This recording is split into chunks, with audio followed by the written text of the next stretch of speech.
believing leads to right living. So if you believe right, you will live right. How wrong believing affects a person? Because like kanina, yung sinabi ni Marlena, no, we used to have wrong believing. Na pag nagkasala ka, takot na takot ka magkasala. You're so sin conscious. Dahil takot ka, every time you fail, baka masumpa ka, ganito, ganyan ang mangyari sa buhay mo. But you know, that's wrong believing. So, when you believe right, it is like going out of a prison cell. Hindi ka na nakakulong sa fear, whatever condemnation. Kasi, pag nagkasala tayo, usually a person ay nakukondemn.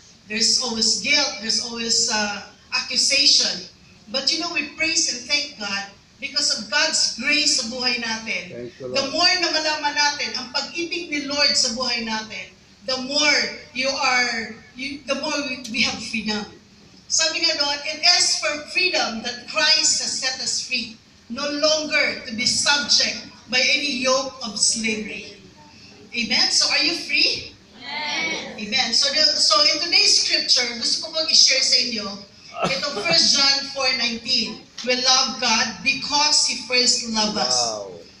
So, I'm here to tell you today, without any shadow of a doubt, that God loves you with an everlasting love. Amen? So His love for you is unconditional. It is a love that is so pure, so pristine, so marvelous. It has nothing to do with your performance, but everything to do with who you are in His eyes. You are the beloved of God. Amen. So, you know what? Ang pag-ibig ni Lord does not depend, it is not contingent on your performance. Na baka if I fail today, if I'm okay today, if I have done right today, mahal ako ng Panginoon. Paano if I fail? Hindi na ako mahal ng Panginoon. So, you know what? Kailangan ilagay natin sa puso natin na you are God's beloved. Amen. Maski magkamali ka pa sa buhay mo, it does not change the love of God for you. Amen. You are the beloved of God. The emphasis of the old covenant was law about your love for God. Diba? So ano ba yung purpose ng batas? Bakit binigay ni Lord ang batas? So that alam mo na nagkasala ka sa harapan ng Diyos. At number 2, para malaman mo, hindi mo kaya iligtas ng sarili mo. Thank you, Lord. Kailangan mo ang tagapagligtas na walang iba kundi ang ating Panginoon Jesus. But you know what? The emphasis of the new covenant, it is not your love for God, but it is God's love for you. You know, I've noticed, I had been a Christian for a long time. All of my deliverance, dati, ang bilis-bilis kong magalit and everything because hindi masyadong, alam ko, mahal na mahal ko si Lord. But you know what? Lahat tayo, we all fail in our love for God. Diba? Sabi nga, you should love God with all your heart, with all your soul, mind, strength, and everything. Pero sino po, ang tanong, sino po ba ang nakagawa na niyan?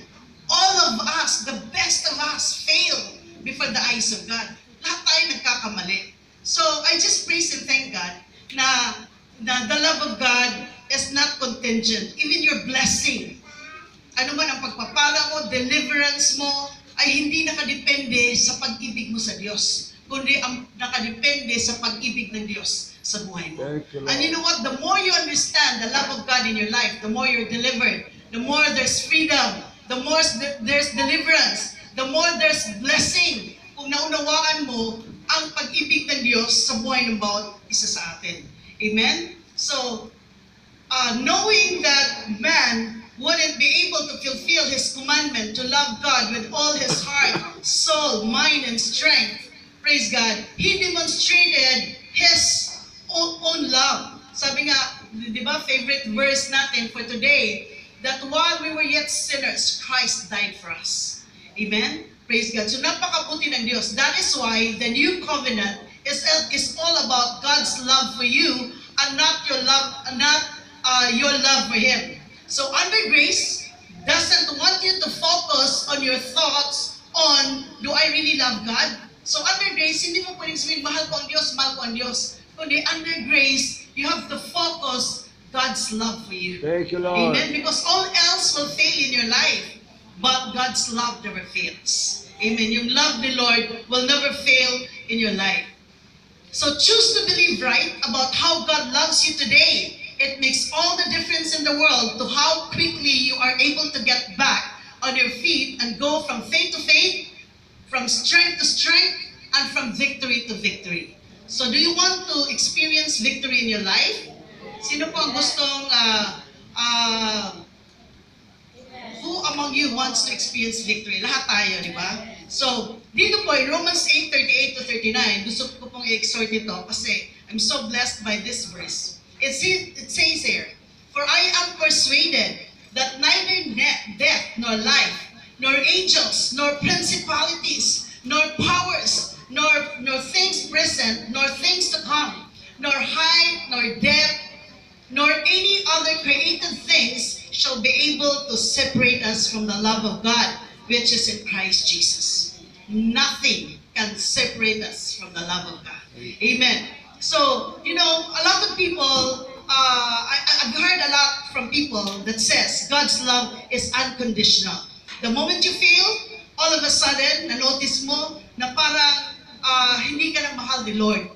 Pero kagaya ng sinabi ko kanina, it is nothing can separate us from the love of God. Not even your sin. Maski nagkamali ka, because the love of God is greater and bigger than the totality of your problems, and it is even greater than your sin. So, alam niyo po, meron nga po akong anak na akala ko santo na talaga. Because nagsimula ng bata pa, hindi ko talaga nakitang nagalit. So sabi ko, Sherry, no? Sabi ko, santo ka na yata. Kasi minsan nakikita ko kami, ni Brother Joe, pumupunta kami sa school dahil inaaway siya. Hindi siya nangaaway. Anak, bakit huwag ka naman magpapi? Nagsasmile lang siya. Tapos sa bahay namin, kinukurot ni Trini, ni Hannah, hindi pa rin siya. Sabi ko, huwag mo allow na inaapi ka ng mga kapatid mo. Sinasabi niya, wala mami, naawa na ako sa kanila. Hindi nila kasi naunawaan ang love ni Lord sa buhay nila. Pag naunawaan nila, hindi na nila yan gawin sa akin. Sabi ko, wow, santo na pala. Pero nakita ko na gaano man kabait ang tao, bibigay din. Naunawaan natin. So mabuti na lang, ang Lord hindi bumibigay sa atin. Kasi nakita ko siya, after the wedding nung anak ko, na nagalit. Sabi ko, hi, salamat sir. Tao ka rin pa pala. Hindi ka pa pala santo. So, you know, lahat tayo, in the best, sino mang, gaano man tayo kabait sa buhay and everything, if you know, our love for God is dependent on us, yung pag-ibig natin sa Lord, we will all fail. Naunawa natin. But, you know, we praise and thank God because hindi nakadepende. You know, our blessing, our deliverance, you know, our acceptance from God is not contingent on what we do, but it is all dependent on the love of God for us. And He says that His love never fails. Amen? And it says nothing can separate us from the love of God. So if it is nothing, it is nothing. Alam niyo po, mayroon akong kwento sa inyo na I received a letter, not a letter, he called me. So, she was in Singapore. She's now pastoring one of the biggest church in Singapore. Sabi niya, alam mo, one of the pastors, so sabi niya, you know, yung sister niya, hindi nakakilala kay Lord. So, ang nangyari, iniwanan yung sister niya ng asawa niya, so hindi niya nakayanan. Kasi lahat tayo, kagaya ng sinabi ni Marlena, lahat tayo ay anumang problema sa buhay natin, kung walang Panginoong Hesus, bibigay tayo. Mabubuang tayo, mamamatay tayo, magkasakit tayo. Because you know, the root cause of sin is condemnation. Kung marami kang condemnation, I thought before it's rejection. But you know, the more you receive condemnation from people, the more, you know, you hear guilt, diba, accusation, the more na nagkakasakit ka, the more naging baldado ka. And you know, one thing, itong kapatid daw niya ay every time na lang, parating ina-accuse yung sister niya na ganito ka, wala kang kwenta, you know, throwing condemnation, guilt, and everything. Until one day, naghiwalay talaga sila. So hindi na kayanan yung problema na confine in one of the mental hospital in Singapore. So sabi niya, I am so scared na nasa mental hospital siya kasi alam mo, she's receiving high salary, equivalent to 250,000. So sabi niya, naku, na ano talaga. At saka one thing pa, ayaw niyang makinig ng mga preaching kasi nga, na-drain na yung mind. So ayaw niya din ng sharing and everything. So, nag-usap kami, sabi ko, hindi ba yung kapatid mo, 5 years old, ay parati niya kinakanta, Jesus loves me, di ba? The Bible tells me so, di ba? Tapos sabi niya, yes, Jesus loves me. Sabi ko, yun na lang ang yun na lang ang parati mong ipakanta sa pinakabata mo na kapatid. Alam niyo po, kumakanta siya. Alam mo, yung anak, yung sister niya na yun, kumakanta na, Jesus loves me, yes, Jesus loves me. So yun ang kinakanta niya, kinakanta. First day, walang nangyari. Second day, wala. Third, fourth day, alam mo, gumaling siya. Dahil lang doon sa kanta na yan, na mahal siya ng Panginoon.